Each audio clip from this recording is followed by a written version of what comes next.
name is Camille Derks. I'm the Global Program Development Director at the Marine Stewardship Council.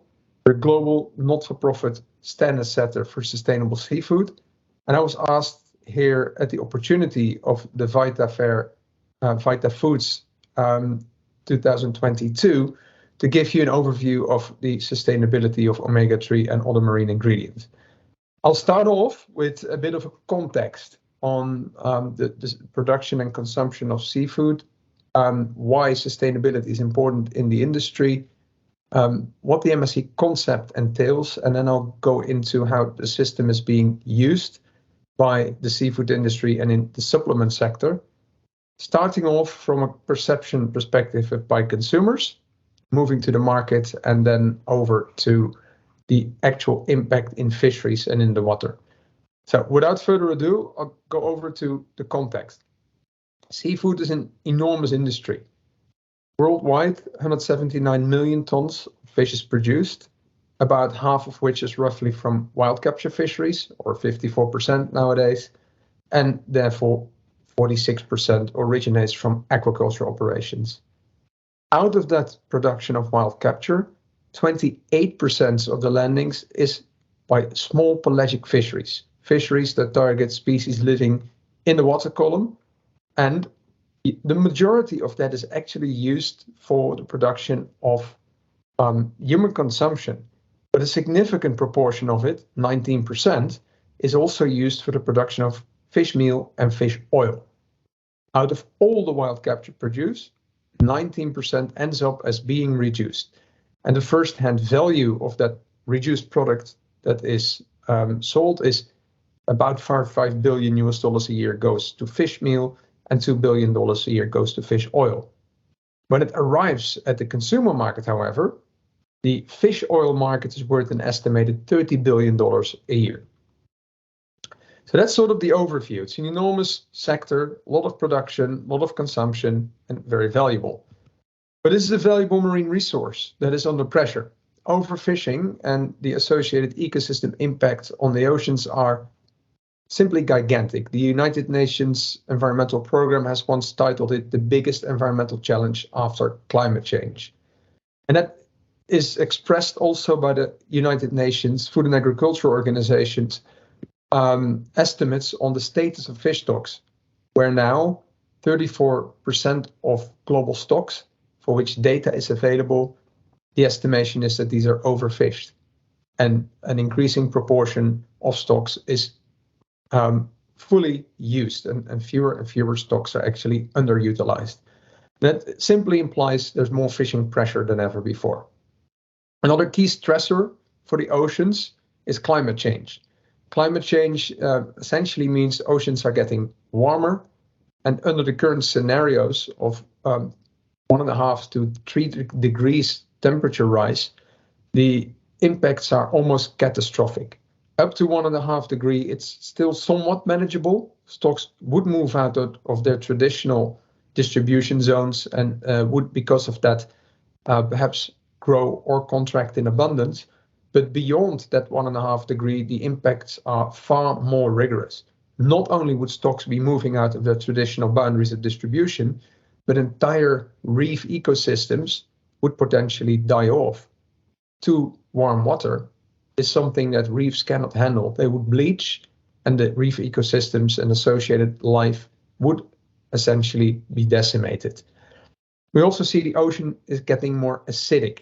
So because more carbon is absorbed in the water, you will see that the water is getting a little bit more acidic, and that has a huge impact on the exoskeletons of the smallest of life forms in the oceans, which are at the basis of the food chains. But also affects, for instance, the eggshells from many of the marine animals that have calcium eggshells, essentially, whether those are planktonic eggs or whether those are eggs from fish or shellfish.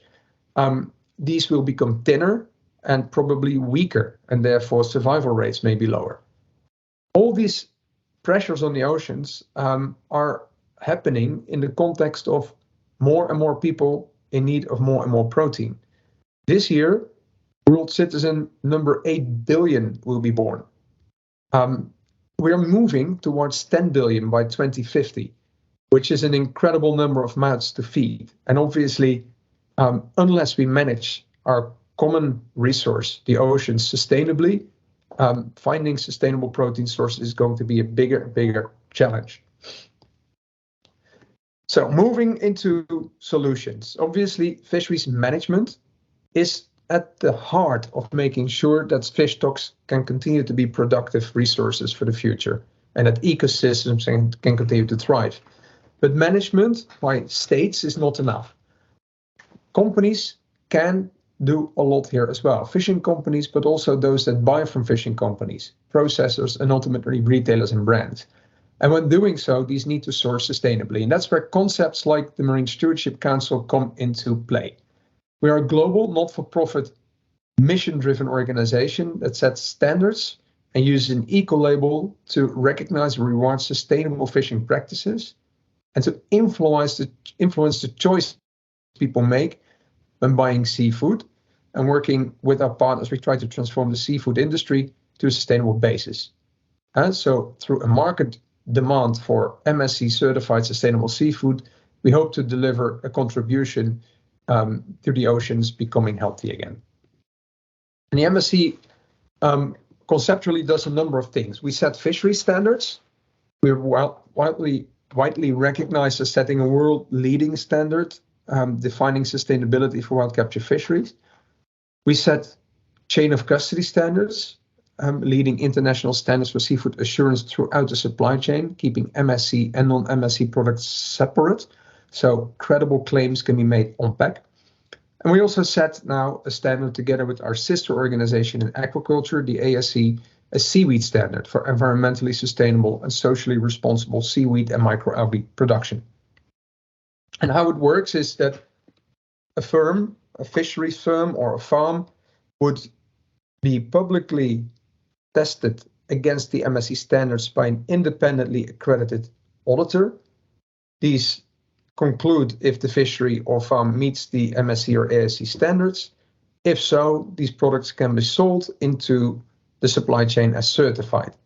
Every step in the supply chain that takes ownership of the product then needs to demonstrate segregation with certified versus non-certified product, and if it can demonstrate to do that, subject to auditing and unannounced auditing, it can again sell its product onwards up to the level where it becomes consumer ready and tamper-proof packed.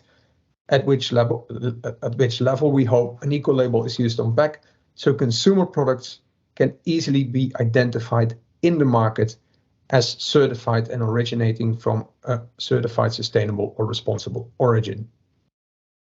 The MSC operates a transparent and robust assurance system. We are, as you can see in this schematic overview, which perhaps is a bit complex, but we are subject to a whole lot of checks and balances ourselves, and we're not judge and jury. So what we do is we set the standards, the certification requirements. We do that together with stakeholders. We don't do that in isolation in some sort of ivory tower in London, but we work with the NGO community. We work with scientists. We work with governments and with the fishing industry to jointly set best practice fisheries and chain of custody standards. And these standards are subsequently applied by accredited independent certification bodies. And some of them are mentioned here.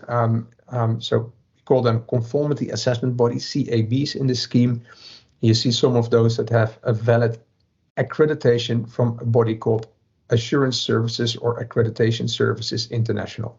So they control if the auditors are competent, qualified, trained to deliver assessments against the MSC or ASC standards. And those are subsequently applied on fisheries, feed producers, processors, and retailers. So we cover the entire supply chain from boat to consumer-ready tamper-proof product. The MSC standards then, at the very high level, cover three major principles. The first principle is the sustainability of the stock. So is the fish stock large enough to sustain future harvests? Do not more fish get caught from that stock than is scientifically recommended? In other words, is there enough fish left in the sea to reproduce? The second principle deals with the ecosystem impact of the fishery that is tested against our standard. Things like bycatch is not too much bycatch taken, and it's actually the composition of the bycatch well understood. So we know that those bycaught stocks are not, say, in danger because of the fishery for the target species. What are the impacts on threatened or protected species? And what are the impacts on habitats, the benthic flora, species that live on the seabed? Are these maintaining their structure and function so the ecosystem is not falling apart? And so forth. So that's covered under the assessment of principle 2. And last but not least, is there an effective management? So is the regulatory setup and control of the fishery such that fishermen do not catch more than what they're entitled to? That there is a good monitoring of the impacts of the fishery to produce the outcomes that the MSC standard expects at the stock level and at the ecosystem level. These 3 principles, they are subdivided in a whole lot of what we call performance indicators, essentially criteria. And each of those yellow boxes in this slide are again subdivided in a number of criteria and performance levels, where a weighing approach is applied to then come to conclusions if the MSC standard is met or not. It's, in other words, a very comprehensive, detailed fishery-by-fishery approach. And when a fishery is certified, you will know that the fishery has no illegal, unreported, unregulated fishing, that the stock is healthy and can continue to produce a lot of food. It's not subject to overfishing. There's no destructive fishing practices. Good fisheries management is, in other words, in place, and full traceability can be assured. Now, that's sort of the MSC at a glance, giving you an overview of how the system is set up and why we are there, because of the overfishing problem being so serious and the MSC being part of the solution. We've been around for the past 25 years, so let's now look at how this actually has worked. And for that, I'd like to start with the consumer. We are, after all, a market-driven program, and the consumer, they are subject to a whole lot of information. And I've collected some information that is relevant specifically for small pelagics, which are usually the raw material used for fish meal and fish oil. And some of the things that I found is that there is rather low confidence from civil society and the media in the seafood industry. We see a number of campaigns at any given time, and I've given 3 here. So Fishing the Feed, if you go to the website, you will find that an organization called Changing Markets Foundation has a campaign since 2019. Greenpeace too has a campaign focused particularly on fish meal from West Africa, but also fish oil and therefore supplements, omega-3 products. Another organization called Planet Tracker issued a report last year where it looked at the impact of the feed industry in production of fish meal and fish oil. In other words, specifically for omega-3s in this sector, there is serious attention from civil society.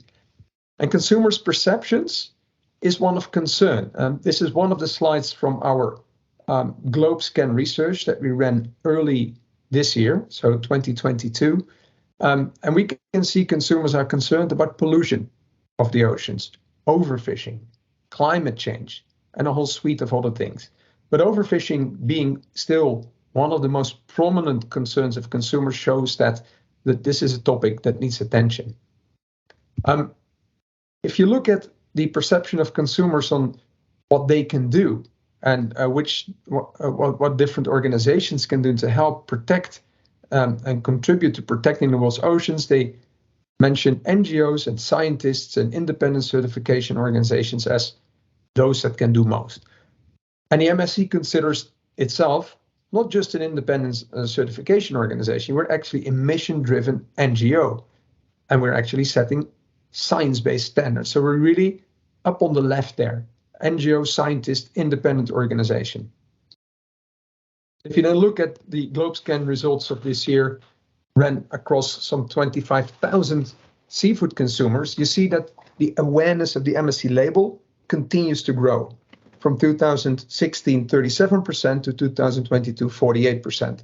And this is global across some 20 markets where we measured this. Trust is up to 78%, which is an incredible number for a small organization like ours. And the likelihood to recommend is also up from 51% in 2018 to 57% in 2022. So these are positive trends. If you look at it per country, there is marked difference. This is still from our GlobeScan survey in 2020. So this is an older slide. The new data I could not yet use for this specific presentation, but the trend and also the relative importance of the different markets is not very different, I know. And you see that Switzerland, Germany, Austria, and other key markets in Northern Europe, Sweden, Finland, Netherlands, sort of lead the pack in terms of awareness of the MSC label per country. Digging into fish oil, I took this from the 2020 GlobeScan research as well. And we asked, have you seen the MSC or other logos? We didn't actually ask the MSC, we asked, have you seen ever the following labels? And then we see that 55% of the global fish oil consumers had seen the MSC label occasionally or often, up 7% from 2018. And the trust in the MSC label too had increased at that point. And we measured this just after the pandemic broke out in early 2020. The current survey, we still need to do some additional data analysis. We've just gotten that back, so the numbers for fish oil will come through as well. But the trust in the MSC Eco label was very high, and we believe it continues to be very high, specifically for this sector as well. An example, also how this works in practice. A while ago, our team in the US did a joint marketing effort with brands in the US where they put MSC and non-MSC labeled products side to side on the shelf for the same essentially consumer. And it was clear that the certified supplements were priced slightly higher, but it includes some simple messaging around it to promote the product. And the MSC labeled product, despite the fact it was a little bit more expensive, won. Consumers voted overwhelmingly with their wallets and chose certified sustainable seafood. And that's an indication of the consumer perceptions, and it's also an indication how that works out in the market. So it's a very good bridge to the market development. And again, there, I'd like to start with an overview of the global market, where the number of seafood sold with the MSC Eco label has consistently grown over the past decade, as you can see in the graph here. The current year, which is still completing, we are expecting to end up with a 1.28 million metric tons of labeled sales, more than 20,000 products sold, stock keeping units sold with the MSC label in more than 60 countries. And if you subdivide it into different categories, the most important categories are frozen, chilled, canned, but also pet foods and surimi. Fish oil, as you can see in pink on the right-hand side bottom, is a very small proportion of the volume. In value, however, it is a much, much higher amount. I cannot exactly say how much. That's not data we have as yet analyzed, but it is punching well above its weight, so to say. Market developments then in terms of brands, you can see some examples of products that were introduced over the last years. We've seen in Germany that Aldi, Rossmann and DM, but also in Switzerland, Migros have introduced MSC labeled fish and krill oil products with their own brands. In Norway, or a company called Muller's from Norway offered MSC labeled seafood in a whole range of capsules. We've also seen pet food that started to contain MSC labeled, which used omega-3s. In the UK, Tesco branded fish oil products are now 100% MSC certified. Holland & Barrett, which stopped using the MSC label for a while on krill products, has now again reintroduced the label. And also Amazon has introduced its first MSC labeled fish oil capsules under its own brand.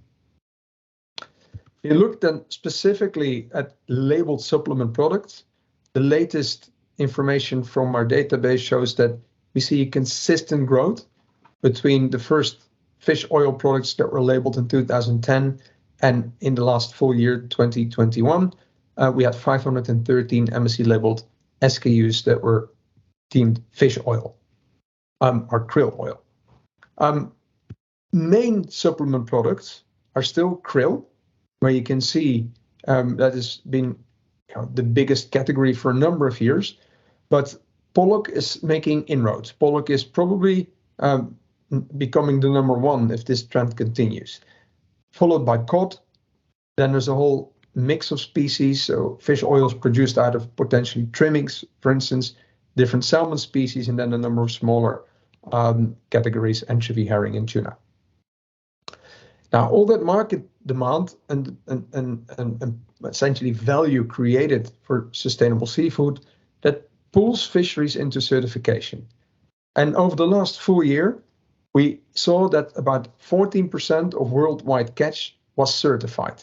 That represents roughly 12 million metric tons out of 90 million metric tons of global production. Another 2% is in assessment against the standard, so it is publicly evaluated. 3% is suspended, so that has some issues to address in order to meet the MSC standards again. And then another 10% is what we call working towards certification. They have publicly announced they are in an improvement project. In total, we have engaged some 516 fisheries in the MSC program as engaged. That's a 3.5% rise versus the year before. While the world was in a pandemic and in lockdown and severely affected by the COVID pandemic. So logistics in the seafood industry were very difficult. The food service market closed overnight in many places. Refrigerated containers were very difficult to get hold of. Logistics in China were and are severely disrupted. So in that context, this growth was incredible. Specifically, small pelagics then. Small pelagics, again, usually the most important raw material used for the production of omega-3s. About 5 million tons are engaged in the MSC program. That's not just certified, that is also in suspension. And what we've seen is that spread out across 55 fisheries, and it represents about 18% of all, say, wild small pelagic catch that is now in the MSC program engaged. The market, in terms of sales, we've seen actually contract for small pelagics, and that's a little bit of an outlier, but it's explainable because 3 very big fisheries in the Northeast Atlantic lost their certification. Mackerel, herring, blue whiting, used for human consumption, but also for fish meal and fish oil production, omega-3 supplement production, they no longer met the standard because they became subject to overfishing. More fish is caught than what is recommended by science, so they lost certification. And that's why, despite strong engagement, we have seen a lower level of labeled sales in the market. But there's also good news. We've seen over the last year, as the COVID pandemic was still taking place, big fisheries in the US obtaining certification, 2 big US fisheries for menhaden. We've seen Latin American fisheries progress, where small pelagic fisheries in Mexico for thread herring and also sardines in Sonora progressed to certification. Chilean jack mackerel was certified, a big volume fishery, some 400,000 metric tons, and the first krill fishery in Chile. Anchoveta in Peru, one of the largest and most important raw materials used for omega-3s. They are in a public improvement project, and they've announced that they will look for MSC. They said they would do it in 2021 in the context of the pandemic and also elections in Peru that didn't progress yet, but they are pretty close. And so we hope to welcome them soon. Some important things I'd like to then add, that I speak quite a bit about fish oil, but it's not only that. Fish and supplements also means, for instance, chitin or that is made out of shells, or calcium that is extracted from the bones, or glycerin that is extracted from the skins of fish. So a whole lot of things that nowadays come out of a fish beyond the fillet and the omega-3 oil. And the oil for supplements include, say, small pelagics, krill, trimmings from cod, algae, and maybe on the latter, algae. As I mentioned, we have now a joint standard with the ASC since 2018. And over the last 2 years, during the pandemic, we saw the number of farms, facilities that were certified grow from 2 to 6, so +4. And that includes a major microalgae producer called Veramaris that puts the omega-3 oil on the market specifically for aquaculture feeds, but that may also be able to deliver supplement. Now, I will close off with a number of key things. As I said, the MSC, we were set up to contribute to ocean health. That's our bottom line. And we are trying to therefore drive positive change in the water. And how do we measure it? Is by checking if fisheries in our program have actually delivered on their conditions. Every fishery pretty much gets what we call a condition or a homework assignment from their certifier, and they need to improve in order to deliver the assignment successfully within the time frame of the certificate. In the small pelagic sector, so again, specifically for omega-3 production, the 55 or 56 pelagic fisheries, they have done an incredible number of improvements. Globally, some 1,750 improvements have been reported. And that includes everything from adopting of recovery plans, the testing of new nets to mitigate or avoid bycatch or reduce habitat impact, new data collection by scientific observers on vessels to understand interactions with endangered or protected or threatened species. And a very concrete example, the South African hake fishery, for instance, had an interaction with seabirds. And some 100,000 seabirds, I understand, were estimated to die in that fishery every year. And the actual impacts on the populations of those species were not really well known. So they placed observers on the vessels and documented those impacts better and understood it was actually a big problem, especially for one of the big albatross species. And they then started testing mitigation methods, and they deployed what they called warp lines, essentially sort of lines that they deploy behind the vessels when they set their trawl gear with some plastic sort of flappers that scare the birds away. And what was the result of it is that the birds no longer dive onto the trawl or onto the warp lines and therefore don't have collisions. And the number of bird deaths observed was reduced with 95%. In other words, a real environmental success story. And there's behind all these 1,750 improvements, there are stories like that. And we have that documented well in the MSC sort of impact reports and databases, which means products, if you source them from a sustainable source, have helped a little bit to limit and mitigate ocean impact. Now, that brings me to sort of the last slide, because many of you in the audience sourcing, buying, selling, trading omega-3 products or nutraceuticals may wonder how this certification eventually adds value. I hope that the previous slides have give you some answers to that, but to wrap that up, I think MSC certification provides a platform to meet a growing global demand for sustainable seafood. And you can communicate with the blue label and with certification to your buyers and consumers. The MSC offers the most globally recognized and adopted certification standard, aligned with UN FAO, GSSI, ISEAL, and ISO sort of frameworks. Credible, independent, third-party based verification of sustainable performance, which is aligned with the Sustainable Development Goals, that enables a company to credibly report on its environmental, social, and governance policy. It enhances buyers and consumers' trust with assurances that products have come from certified sustainable sources. And ultimately, certification can help to provide confidence in a future supply of seafood.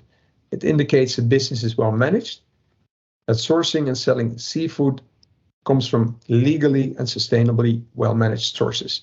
So on that note, I want to thank you very much. And if you have any questions, please don't hesitate to reach out to me. Thank you.